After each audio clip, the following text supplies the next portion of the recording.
A gives rise to B plus C ପାଇଁ activation energy ଅଛି 15 kJ per mole ଆଉ enthalpy of reaction ମାନେ del H କଣ ଅଛି पॉजिटिव ଦେଇଛି ଆଉ 5 kJ per mole ଦେଇଛି del H पॉजिटिव ମାନେ एटा ଗୋଟେ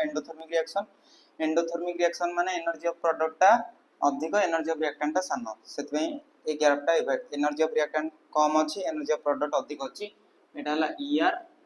एटा हला EP एनर्जी ऑफ प्रोडक्ट ताले देखो एटा 15 kJ per mole ଦେଇଛି एक्टिवेशन एनर्जी हला रिएक्टेंट को जति एनर्जी दरकार 15 kJ per mole एंथैल्पी हला 5 जूल एति हला 5 kJ per mole ए टोटल हला 15 kJ per mole ताले एति केता हबो 10 kJ per mole से कहूँ B plus C gives rise to माने उल्टा